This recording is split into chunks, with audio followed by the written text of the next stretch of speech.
Olá, uma ótima noite para você de casa, tudo bem? Está no ar o Aparecida Debate para que você se informe e forme a sua opinião. Não é isso, Rafaela Lourenço? Boa noite, Rafa. Bom te reencontrar aqui no Aparecida Debate. Tudo bem? Sempre muito bom estar com você, com todos de casa também. Uma ótima noite, Eduardo. E para você que nos acompanha. Bom, se tem um assunto que gera muita discussão quando falamos sobre a qualidade do ensino no Brasil, é a progressão continuada. Às vezes confundida com aprovação automática. Ela foi adotada no Brasil em 1996, a partir da criação da LDB, que é a Lei de Diretrizes e Bases para a Educação. E recentemente, em 2014, o governo do estado de São Paulo mudou a organização do ensino por ciclos e revisou a implantação da progressão continuada. Bem, hoje pelo menos 9 estados adotam esse sistema, mas o que ele pretende?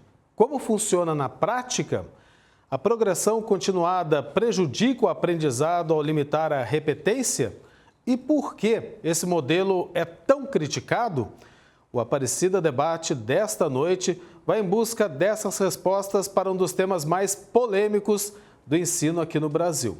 E para a gente começar, a gente vai conversar com a Beatriz Cortese, diretora executiva do CENPEC, o Centro de Estudos e Pesquisas em Educação, Cultura e Ação Comunitária. Também é formada em Pedagogia e mestra em Educação, a quem eu quero cumprimentar, já agradecendo pela participação no nosso programa de hoje. Tudo bem, Beatriz? Bem-vinda aqui ao Aparecida Debate.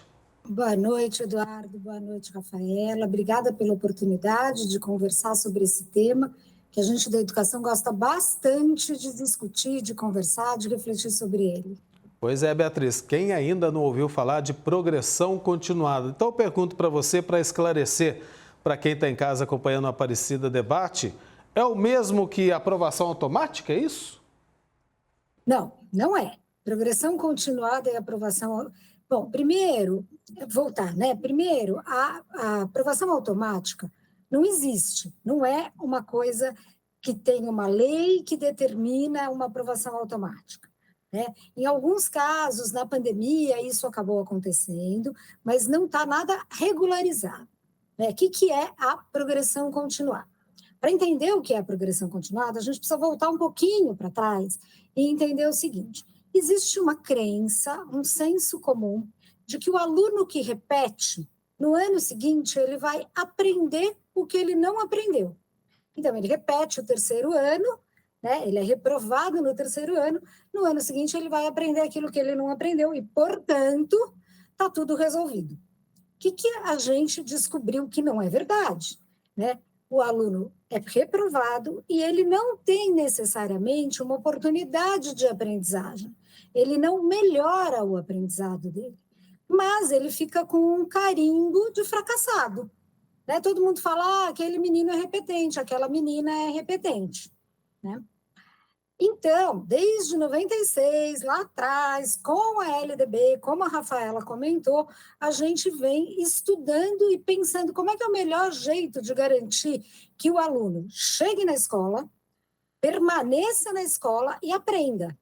E a repetência, com certeza, não é o melhor jeito. Ao contrário, muitas vezes a repetência é entendida, a reprovação, ela é entendida como um instrumento pedagógico. E o que a progressão continuada faz é falar o seguinte: olha, a reprovação não é um instrumento pedagógico. A gente não vai resolver o problema do aprendizado, mas a gente vai dar mais tempo para os alunos aprenderem e vai ofertar uma condição melhor de aprendizado.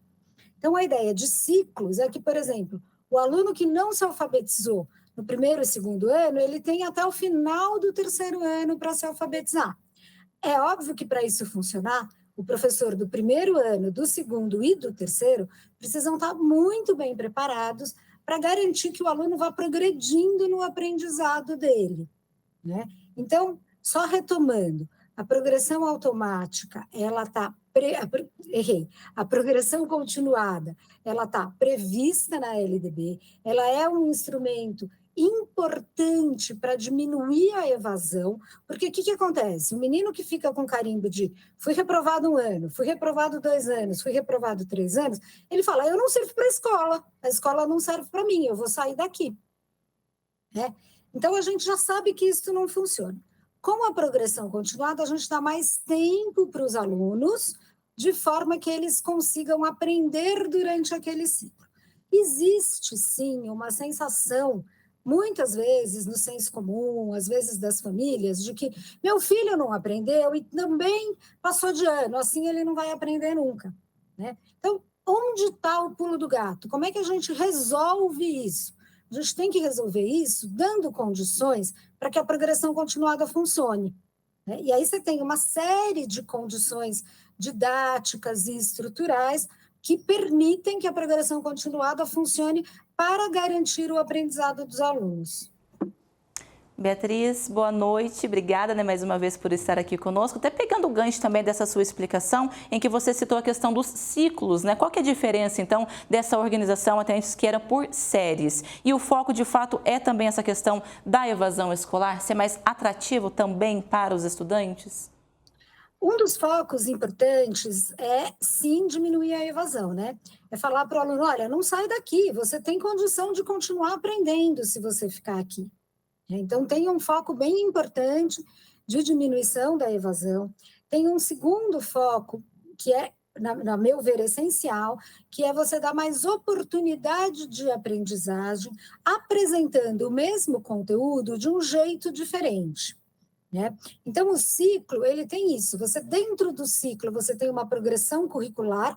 Então, não é que no primeiro, no segundo, no terceiro ano o aluno aprende a mesma coisa. Mas você vai fazendo uma coisa que a gente chama de currículo em espiral, né? Você vai aprendendo um pouco no primeiro, um pouco mais no segundo, um pouco mais no terceiro.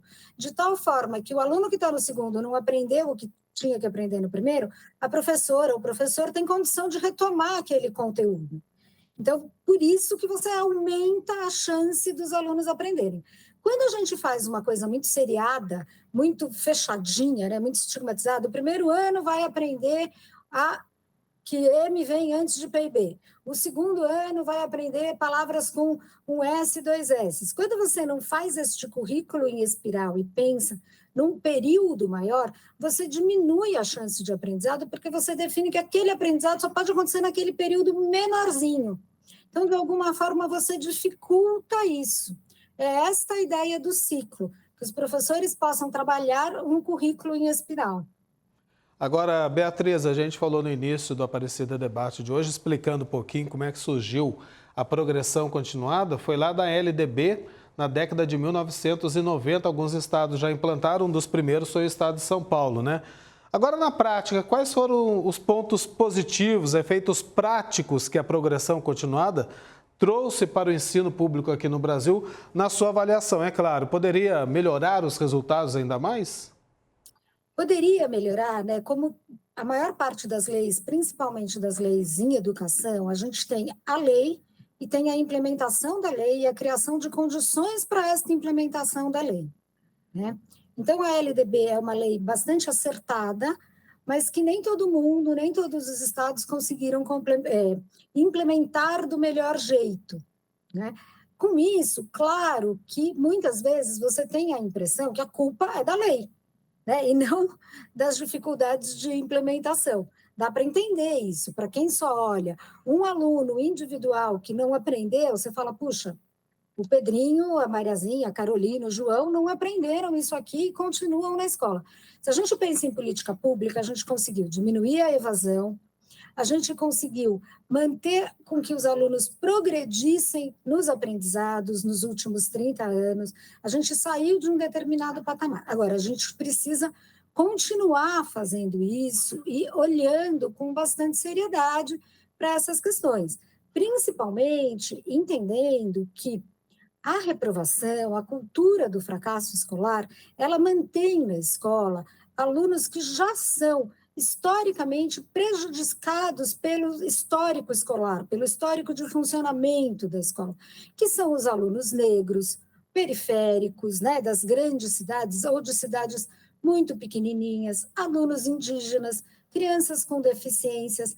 Este grupo, historicamente, já traz um resultado de aprendizado muito ruim, e não é por culpa do aluno. Ao contrário, por mais que o aluno se esforce, ele muitas vezes não consegue chegar no mesmo patamar dos outros, porque ele precisa de mais condição, é aquele princípio da equidade.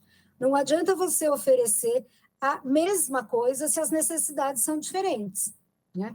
Então, a progressão continuada, quando ela é bem cuidada, quando você faz uma análise dos resultados educacionais de determinado município, de determinado estado, e você muitas vezes oferece mais para quem precisa mais, ela pode ter resultados muito bons.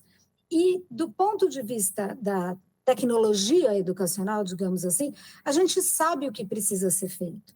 Não estou dizendo que a implementação é fácil, a implementação é bastante desafiadora, mas a gente sabe qual é a receita para que as escolas garantam que os alunos fiquem nela e para que as escolas possibilitem que os alunos que ali ficaram aprendam e aprendam do melhor jeito. Além de ter o acesso à educação, não é, Beatriz? É a questão de permanecer também, né? Com a educação, é claro, de qualidade. São tantas políticas públicas necessárias, né? Envolvendo, então, tantos assuntos. Como olhar também, né, a cultura da progressão continuada com maior interesse, né? Como a senhora falava agora, pelos alunos no aprendizado, para que tenha, de fato, essa eficácia, né? No decorrer dos anos. O processo de aprendizagem, se a gente for estudar a psicologia da educação e as questões pedagógicas e cognitivas, o processo de aprendizagem ele é um processo muito desafiador. É muito difícil alguém que está vivendo um processo de aprendizagem de uma forma desafiadora e interessante abandonar a escola naquele momento, né? Então, você vê os alunos que estão em processo de alfabetização, eles se interessam por ler o que está na frente dele, eles gostam de ver o letreiro do ônibus, eles param para ler o que está escrito nas placas da cidade, né? Então, eles têm um interesse eles se sentem desafiados em aprender aquele conteúdo. A mesma coisa com matemática, etc. O que a escola precisa fazer? A escola precisa apresentar o conteúdo de um jeito que desafie os alunos. E isso é difícil, isso é bastante exigente, os professores precisam conhecer muito bem o processo de aprendizagem, então, como é que os alunos vão aprendendo determinada coisa, em determinada faixa etária, e, ao mesmo tempo, eles precisam conhecer muito o conteúdo, como é que eu vou criando esse currículo em espiral para desafiar cada vez mais o meu aluno, né? Então, é difícil implementar isso, porque eu tenho que ter um grupo muito grande de professores muito bem formados. Mas fazendo isso, eu consigo manter os alunos interessados na escola. E, nesse sentido, eu volto para a ideia de ciclo. Um tempo maior ajuda muito, né? A gente mesmo está estudando alguma coisa, imagino que com o Rafael e o Eduardo já tenha acontecido isso. A gente está estudando alguma coisa, eu leio um texto e falo, não entendi nada. Dali a 2, 3 dias, eu volto para o mesmo texto e falo, nossa, agora fez todo sentido o que eu estava lendo, né? Ou mesmo um jogo, eu jogo um jogo pela primeira vez e não consigo jogar, não entendo todas as regras. Na segunda, terceira vez, eu falo, opa, agora está ficando mais fácil. A aprendizagem, ela exige um tempo e ela exige que eu consiga experimentá-la em diferentes situações. Então, a ideia de ciclo facilita esse tempo maior. Beatriz, agora eu queria uma opinião sua, vou até apimentar a nossa conversa um pouquinho, tá bom? Opa, por Falar favor. dos críticos da progressão continuada. Eu já ouvi hoje e não é a primeira vez que eu ouço isso, né? Muita gente falando o seguinte, que a progressão continuada é uma forma de empurrar o aluno para ele terminar logo a escola, né? O que você fala disso? Você acha que, de fato, esse modelo é o grande vilão da qualidade do ensino no Brasil? Como esses críticos afirmam, como alegam e sustentam a tese de que deveria acabar? Eu tenho certeza que este não é o grande vilão, mas eu também acho que existem alguns vilões, né?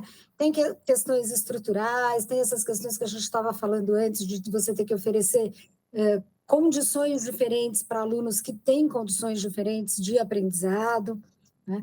Mas, com certeza, não é a progressão continuada que trouxe, por exemplo, o que vem trazendo déficits de aprendizagem. Ao contrário, ela mantém mais tempo os alunos na escola. Então, ela não é que ela quer expulsar o aluno da escola mais rapidamente. Ela quer que o aluno fique o máximo de tempo que ele puder, né? E aí, a gente tem uma questão no Brasil que é bastante difundida, assim, a gente tem uma cultura do fracasso escolar. Para a gente é muito comum você ter 20% da população com defasagem da idade série. É muito comum ter um número grande de alunos de uma determinada escola sendo reprovados, e muitas vezes a gente fala, olha que bom, que bacana, aquela escola é forte, ela reprova todo mundo, né? Este aluno que foi reprovado, ele não tem mais interesse em aprender do que um aluno que que passou por um processo de progressão continuada, que foi para o segundo ano, mesmo sem ter aprendido tudo o que ele tinha que aprender no primeiro. Isso já é um dado conhecido, já é um dado que a gente não precisa nem discutir muito mais, né? O uso da retenção e da reprovação como instrumento pedagógico, como uma ideia de que a gente vai garantir que o menino, ficando na escola, ele vai aprender mais, é um dado que já, digamos assim, caiu por terra, não tem muito mais por que discutir isso. É óbvio que só a progressão continuada não resolve. A progressão continuada ela tem que vir num pacote de condições, né? Então, nenhuma coisa nem a outra sozinha vão resolver. Mas a progressão continuada, vamos supor, mantendo a mesma estrutura e a mesma condição, a progressão continuada dá mais chance para o aluno do que um sistema de retenção seriado. Tá certo, Beatriz, muito obrigada, viu, pela sua participação conosco. Claro que a gente ficaria aqui a noite toda, né, conversando. Ainda temos, né, mais blocos com outros profissionais também, mas obrigada por explicar, por agregar também a nossa discussão de hoje. Obrigada mesmo. Eu que agradeço a oportunidade. Boa noite. Obrigada, Eduardo, Rafaela. Uma ótima noite, a gente que agradece a sua participação, contribuiu muito para a gente iniciar essa discussão, um amplo debate que não se esgota hoje, um debate que vai se prolongar, mas a gente contribui de alguma forma para quem está em casa. Muito obrigado, uma ótima noite, bom descanso para você, viu? Obrigada, igualmente. Boa noite. Estamos de volta com o Aparecido Debate, nesta noite falando então sobre educação, o ensino público do país com a progressão continuada. O que os estudos dizem sobre a repetição de série? Esse sistema tem sido tema de inúmeros estudos no Brasil e no exterior. Uma análise da Unesco, que é o braço das Nações Unidas para a Cultura, Ciência e Cultura, mostra, por exemplo, que o modelo gera mais danos do que vantagens. O levantamento aponta que a repetição de ano está associada a um risco maior de abandono da escola.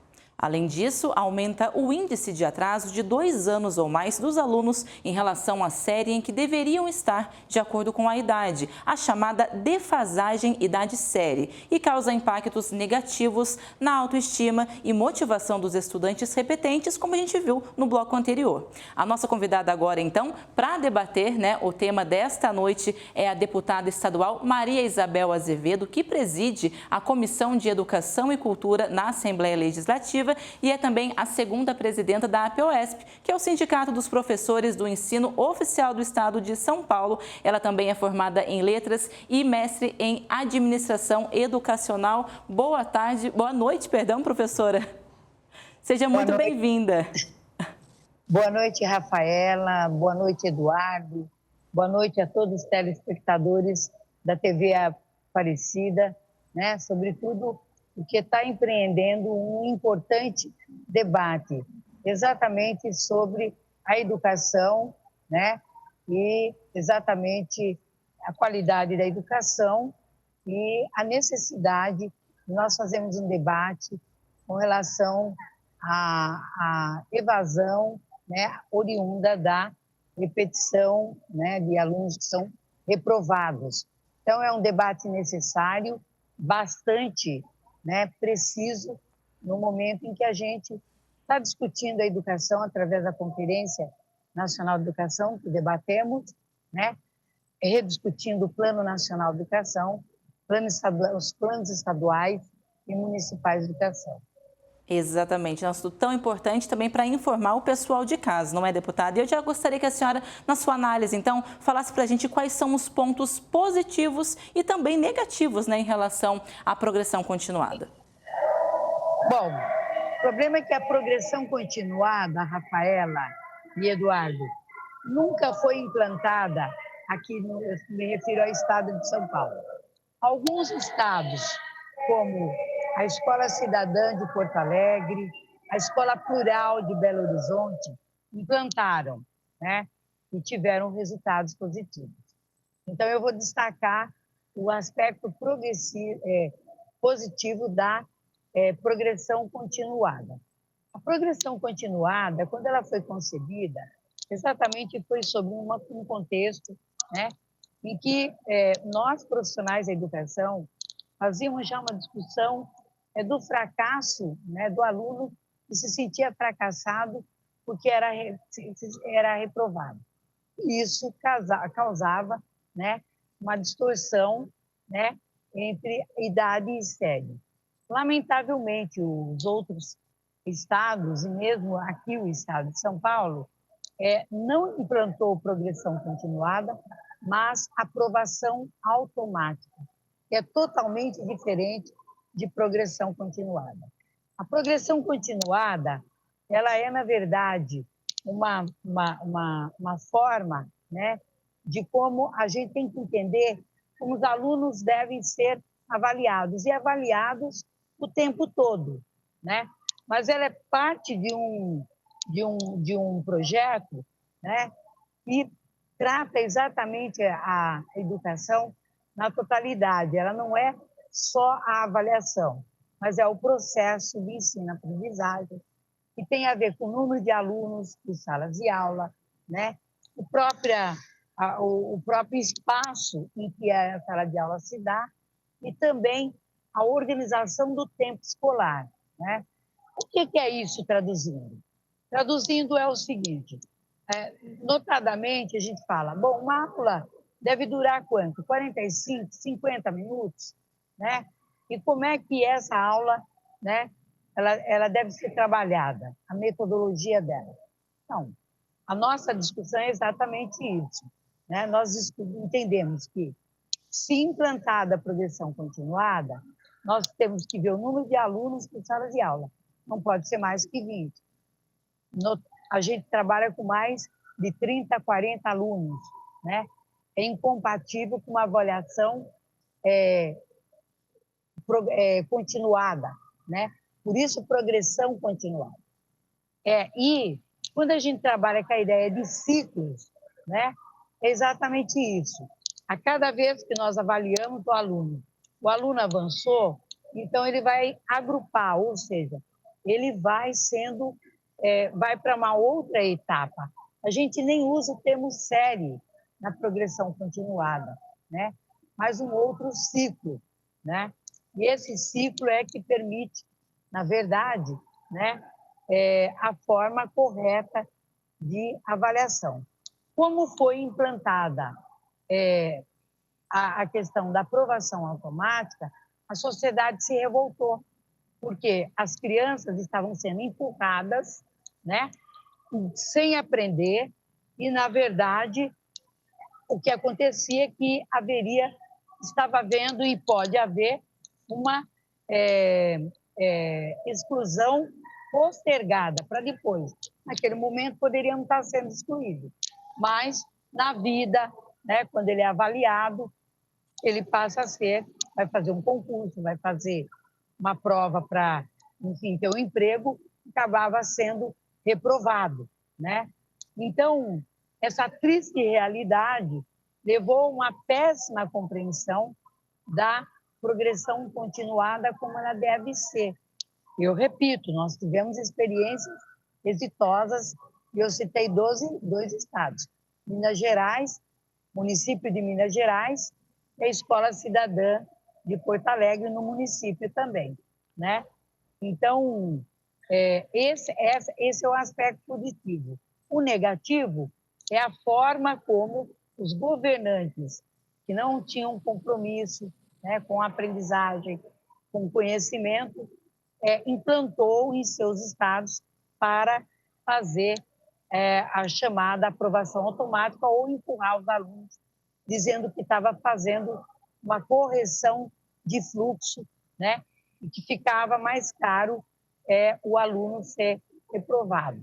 A gente não vê na progressão continuada reprovação. Às vezes, o aluno não vai para frente porque ele não desenvolveu, né, naquela etapa, o conteúdo que deveria ser. Então, esse fica. Mas aquele que desenvolveu tem que, né, pode ir para as etapas posteriores. Então, esse é o aspecto que eu considero positivo né? Que é a forma como a gente vai agrupando, mas também sem categorizar muito, né? O que é isso? É não ficar dizendo, esse está na primeira, está na segunda. Ele pode estar no primeiro ciclo, se desenvolvendo, né? Para ir para o segundo ciclo e a gente formar as turmas de forma que os estudantes, né? Eles sintam-se incluídos e, ao mesmo tempo, desenvolvendo. Eu vou voltar ao termo cognitivo, né? Mas o cognitivo é aprendendo conhecimento, obtendo conhecimento, né? E isso, para nós, é fundamental. Se nós não garantirmos também, né, que o estudante tenha acesso a um conhecimento que, historicamente, foi acumulado e é de direito, né, nós vamos, na verdade, estar fazendo exclusão. E aí faz de conta que a escola funciona. E não é isso que a gente quer. Deputada, boa noite para a senhora, para você, né? Eu queria até interromper um pouquinho, até porque a gente está falando aqui desde o início do programa Aparecido Debate, que a progressão continuada que está prevista na LDB, Lei de Diretriz e Base da Educação, lá na década de 1990, ela foi implantada em um dos primeiros estados aqui em São Paulo. Então, para a gente esclarecer o povo de casa que está acompanhando essa discussão, que é bem complexa, né? Porque a gente está falando da qualidade do ensino público aqui no Brasil.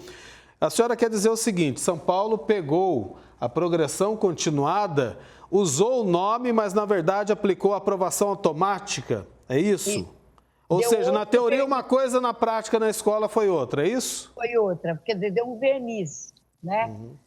E é triste, porque é algo que nós poderíamos ter avançado e muito, né? Na educação pública básica, no estado de São Paulo e no Brasil, e o que significou foi retrocesso. Eu me lembro perfeitamente que eu liderei uma greve no ano 2000, né? E essa greve exatamente fazia a seguinte pergunta, a gente não dizia a favor ou contra. Aqui no estado de São Paulo está implantado a progressão continuada ou aprovação automática. E os pais, né, mostravam para nós que os filhos deles não conseguiam produzir um bilhete e dizia que tinha sido aprovado para outra série, né? Aí eles diziam, a gente não quer essa porcaria, a gente quer que tenha avaliação, a gente quer que volte, olha só, que tristeza, a ter reprovação. Os pais defendiam isso. Mas por quê? Porque, lamentavelmente, né, no estado de São Paulo, mudou o conceito, o sentido correto, né, que deveria ser da progressão continuada para resolver um problema que barateasse, né, empurrasse para frente para poder fazer de conta, né, que estava incluindo e avaliando os estudantes, quando, na verdade, os estudantes foram sendo excluídos. Isso aconteceu, né, depois que eles passaram pelas escolas.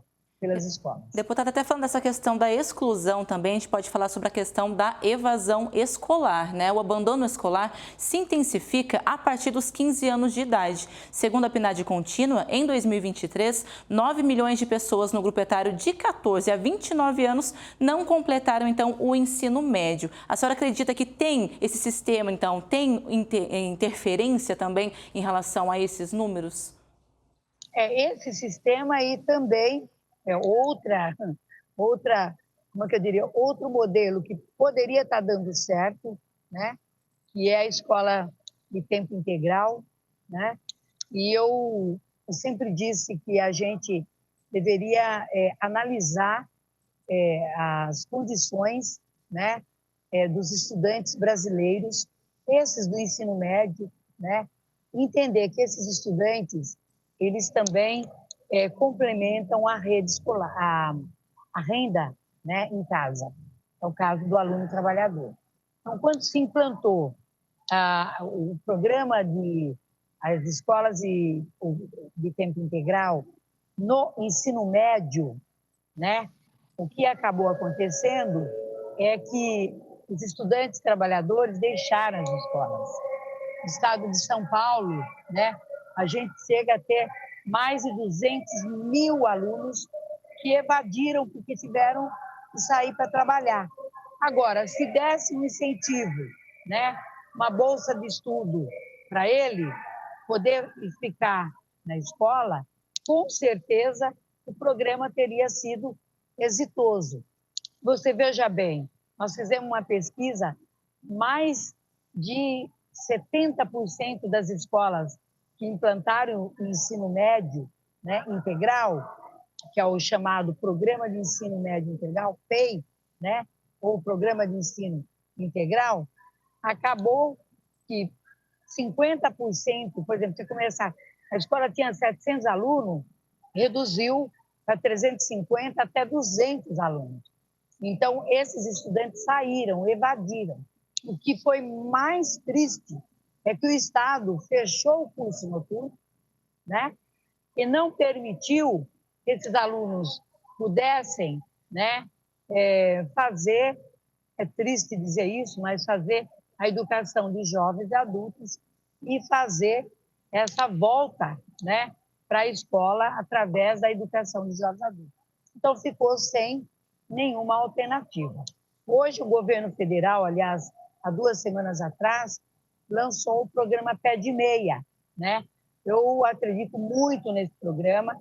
Eu acho que o Estado de São Paulo, eles aderiram, o governo do Estado de São Paulo, aderiram, e esse lançamento que foi feito aqui no Estado de São Paulo deixou claro que é uma forma também da gente trazer de volta os alunos trabalhadores para que eles possam, através desse programa, né, ter o tempo integral e, ao mesmo tempo, ter a renda, contribuir com a renda familiar e fazer o pé de meia para o futuro.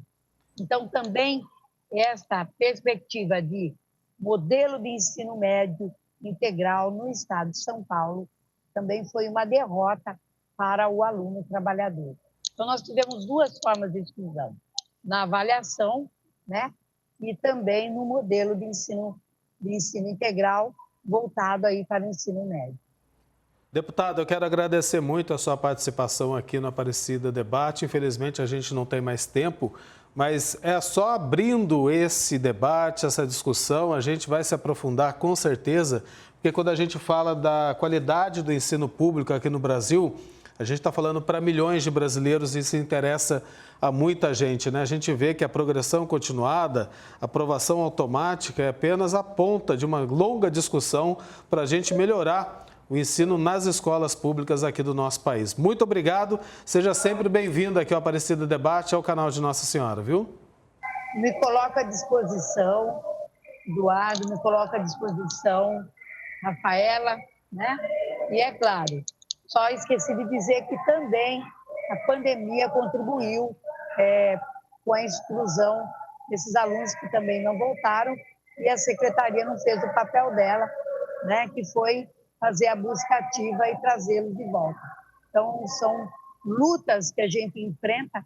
Amanhã nós teremos uma Assembleia Estadual, exatamente, e a pauta da qualidade da educação, da valorização das escolas públicas, do número de alunos por salas de aula, das escolas de tempo integral, estarão colocadas nessa Assembleia. Então, é claro, nós fazemos a luta tanto lá no Parlamento, como também fazemos nas ruas para reivindicar aí a melhoria da qualidade do ensino. Muito obrigada pela oportunidade e todos que nos assistiram através da TV Aparecida. Obrigada, uma ótima noite, deputada. Obrigada pela participação. Estamos de volta com a Aparecida Debate nesta noite falando sobre a progressão continuada que é tão relacionada à aprovação automática. Tema polêmico que divide opiniões, a gente está vendo aqui, né? E como, não é, Eduardo? Bom, quando o sistema foi adotado no Brasil, os altos índices de reprovação, a defasagem, idade série e evasão escolar eram os grandes desafios da educação pública. De fato, o modelo ajuda a reduzir o abandono escolar.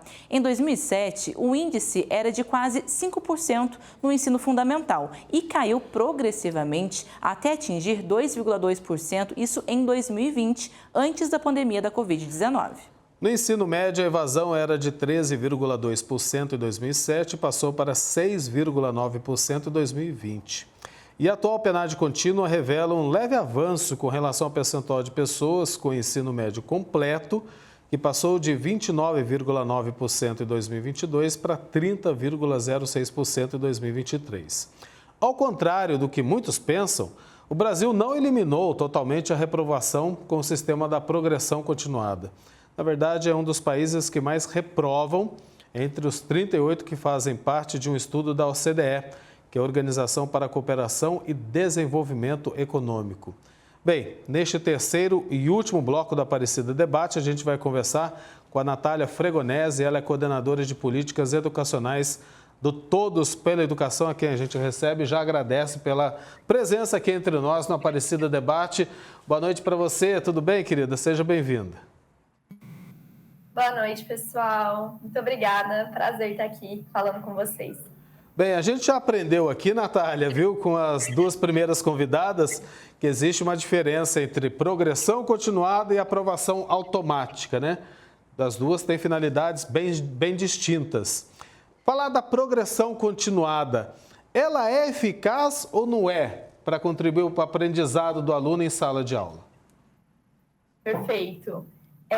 Falando da progressão continuada, então, é uma estratégia que pode ser muito eficiente para garantir a aprendizagem dos estudantes.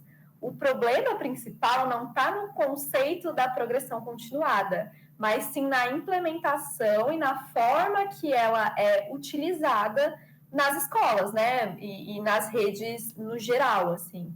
Então, hoje, né, eu acho que vocês já devem ter conversado um pouco sobre isso, mas existe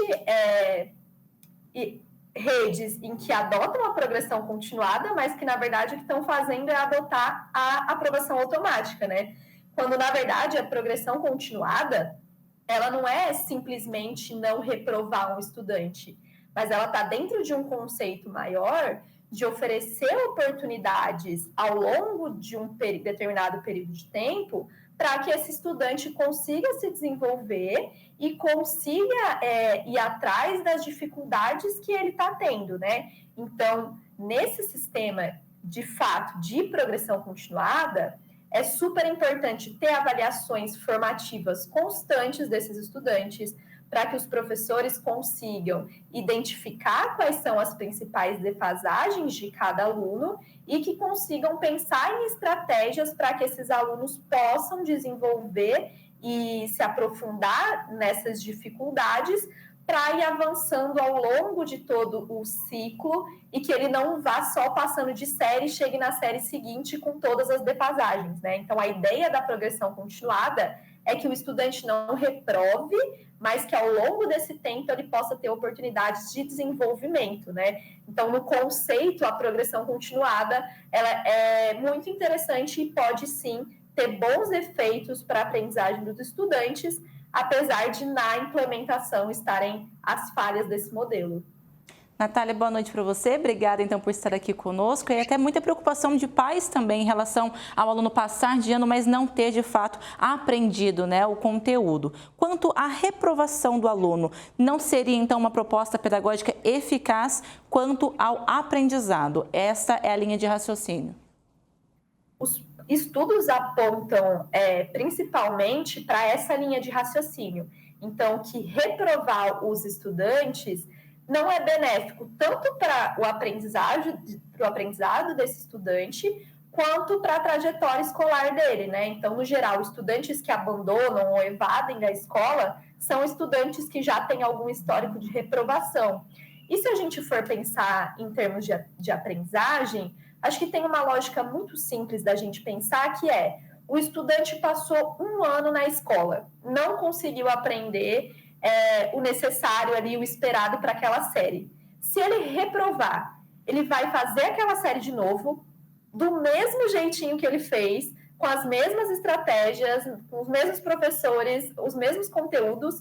O que faz a gente acreditar que aí sim, no ano seguinte, ele vai conseguir agora aprender o que precisaria, né? Então, só reprovar por reprovar não é uma estratégia suficiente, né? Por isso que, de novo, né, volto a falar da importância de se pensarem em estratégias para ir apoiando o desenvolvimento desse estudante ao longo de todo o ano letivo, né, de todo o ciclo, e não deixar ali para o final da série para avaliar e falar que agora ele não tem os conhecimentos suficientes para ser aprovado, né? Então, a progressão continuada, né, como o próprio nome diz, é um processo contínuo que deve ser implementado aí ao longo de todo o ano. Ô, Natália, então eu estou sendo provocado aqui, eu vou precisar provocar você também, né? Com base nos 2 primeiros blocos da Aparecida Debate, a gente vai aqui numa linha de raciocínio concluindo algumas coisas sobre o nosso tema de hoje, progressão continuada. Ficou claro o seguinte, está prevista na Lei de Diretrizes e Bases para a Educação, mas o modelo como deveria ter sido não foi implantado na maioria dos estados, e aí a gente fala também de São Paulo, que foi um dos primeiros a dizer que implantou esse sistema na sua rede pública de ensino. Progressão continuada é uma coisa, aprovação automática é outra. A maquiagem da progressão continuada é justamente para justificar números em vez de qualidade? Ótimo ponto, ótima provocação, né?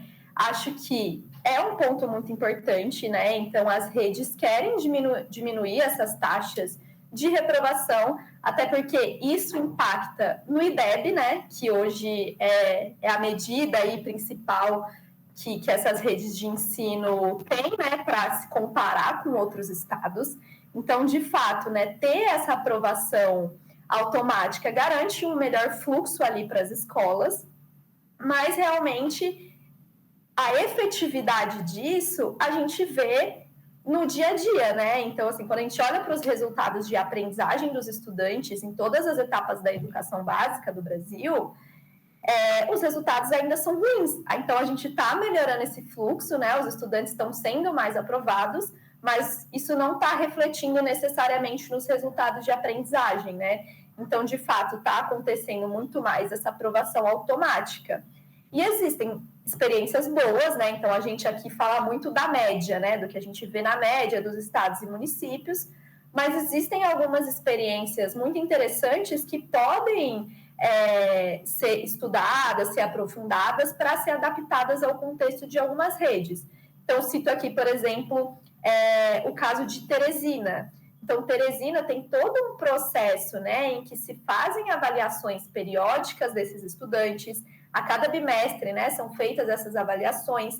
A partir do resultado dessas avaliações, esses estudantes são classificados em níveis, né, e cada um desses níveis tem uma estratégia diferente adotada. Então, alguns vão para aulas de reforço, alguns vão para aulas de aprofundamento, para Olimpíadas, quando estão mais avançados, né? Então, tem todo um processo e os professores são formados baseado nos resultados dessa avaliação, né? Então, eles olham quais são as dificuldades dos estudantes, né? E aí definem quais são os objetivos de aprendizagem do bimestre. A formação continuada é voltada para esses objetivos de aprendizagem. Então, todo um sistema que se envolve aí nessa progressão continuada, né? Então, é muito mais do que aprovar ou reprovar os estudantes. É muito mais complexo, né, Natália? Você trazendo este bom exemplo, e aí também nos provoca a pensar no âmbito nacional para que isso possa se propagar, né? Repetir. Por quê? Cerca de 700 mil jovens de 15 a 17 anos não estão estudando, né, essa faixa etária em que a escolaridade é obrigatória no país. Aí pensando também nesse ponto de raciocínio que você trouxe, da formação dos professores, para eles estarem capacitados em acompanhar diferentes níveis, né, de aprendizado na sala de aula, são realidades bem diferentes e distintas, né, no nosso país. Então, como também trazer essa discussão para o Brasil como um todo, que aí é um futuro que a gente deseja, né, para todos, né, com mais qualidade e capacitação.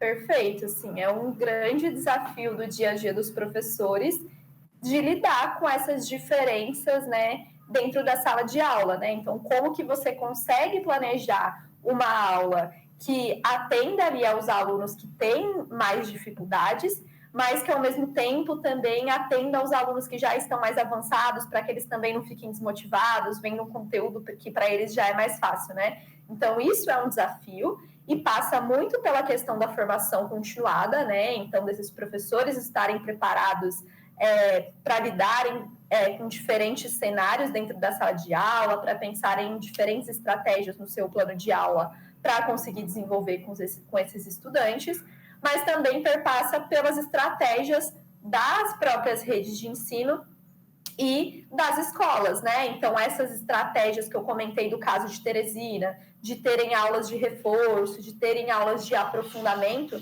são estratégias que as redes podem implementar que ajudam nesse cenário, né? Então, que esse é o cenário que nós temos. Todas as salas de aula vão ter esses alunos com desenvolvimento de habilidades diferentes, né? Com níveis diferentes. Então, é muito importante ter essa formação de professores muito contextualizada aos problemas reais do dia a dia que esse professor tem, e não formações aí gerais, né, muito amplas, e que tenham essas estratégias de apoio das redes de ensino, né? Então, é muito importante que as redes não olhem para soluções prontas e queiram implementar, mas que entendam o seu cenário, façam o seu próprio diagnóstico e, a partir disso, consigam implementar algumas ações que fazem mais sentido dentro do seu próprio contexto. Para mim ficar claro, inclusive, já partindo para as conclusões do programa de hoje, porque o tema ainda precisa ser mais amplamente debatido, né? Que a progressão continuada é apenas uma ponta mesmo desse complexo problema que se chama ensino público aqui no Brasil, né? Porque é aquele tal negócio, o professor capacitado e a estrutura da escola sendo eficaz vai atrair o aluno para ficar na escola e concluir o ensino, né? Não provocar o abandono, a evasão escolar. Então, assim, para a gente ir fechando o nosso raciocínio, progressão continuada na teoria é uma boa ideia, na prática que não está sendo aplicada. Para funcionar bem, o que precisa acontecer, Natália? Perfeito. A gente está dentro de um cenário que é muito comum quando a gente fala de política pública, que é uma boa formulação, uma boa ideia, mas na implementação muita dificuldade, né? Então, para que isso seja bem implementado, né, para que a progressão continuada realmente faça sentido, é preciso um esforço das redes de ensino para que se pense em quais serão as estratégias que serão adotadas nessa progressão continuada, né? Então, é preciso identificar onde estão os principais problemas, os principais gargalos de implementação, quais vão ser as estratégias utilizadas pelas escolas, né? O que fazer com esses estudantes que estão com mais dificuldade. Então, é muito importante que as secretarias de educação façam um processo de entender, de fato, como a progressão continuada vai ser aplicada nas escolas e que isso tenha uma comunicação clara com os professores, diretores e coordenadores pedagógicos, que são quem vão implementar, né? Então, precisa ter orientações claras para esses profissionais, precisa ter formação para ajudar eles a lidarem com essas questões. Então, é muito importante ter uma diretriz vinda da Secretaria de Educação com muita clareza para que nas escolas a progressão continuada consiga ser implementada de forma eficaz. E com muita transparência, né, Natália? Só para a gente poder encerrar o programa, então, eu gostaria que você falasse brevemente para a gente como que o Todos pela Educação tem debatido este tema e também levado até as comunidades, até os profissionais. Ótimo. Eu acho que a gente entra nessa temática olhando para algo um pouco mais amplo que a gente chama de políticas pedagógicas, né? A gente acredita aqui que tem que ter uma visão sistêmica para essas políticas pedagógicas. Então, as redes têm que ter um currículo muito claro, os materiais didáticos utilizados pelas redes têm que ser alinhado a esse currículo, a formação continuada dos professores também tem que ser alinhada tanto ao currículo quanto ao material. As redes precisam investir em avaliações periódicas para conseguir entender como estão os estudantes dentro de cada escola e, a partir disso, propor metodologias de recomposição de aprendizagem, por exemplo. Então, a gente tem aqui no Todos pela Educação uma visão ampla sobre essa temática que está dentro de políticas pedagógicas. Então, é muito importante que as políticas pedagógicas das secretarias de educação sejam coerentes entre si para que elas cheguem de fato e sejam bem implementadas nas escolas. Natália, eu quero agradecer muito a sua participação, contribuiu demais, viu, para o nosso debate aqui no programa desta noite, falando de assunto tão polêmico, eu não sabia que era tão polêmico assim, né? Progressão continuada é quando a gente fala de ensino público, a gente está falando para milhões e milhões de pessoas que dependem dessa rede pública para avançar, né? Para ter um futuro bem melhor. Muito obrigado para você, seja sempre bem-vinda aqui ao Aparecida Debate, ao canal de Nossa Senhora. Eu que agradeço. Um abraço. Um abraço para você. Um abraço, Natália. Obrigada. E assim encerramos, então, o Aparecida Debate de hoje. E se você quiser rever este programa, compartilhar com a família e com os amigos, acesse o canal da TV Aparecida no YouTube. E também não deixe de nos seguir no nosso perfil no Instagram, que é o @jornalismo-tv-aparecida. É isso aí, uma ótima noite para você, um bom descanso. A gente volta na próxima terça-feira. Até lá. Até mais. Tchau, tchau. Tchau.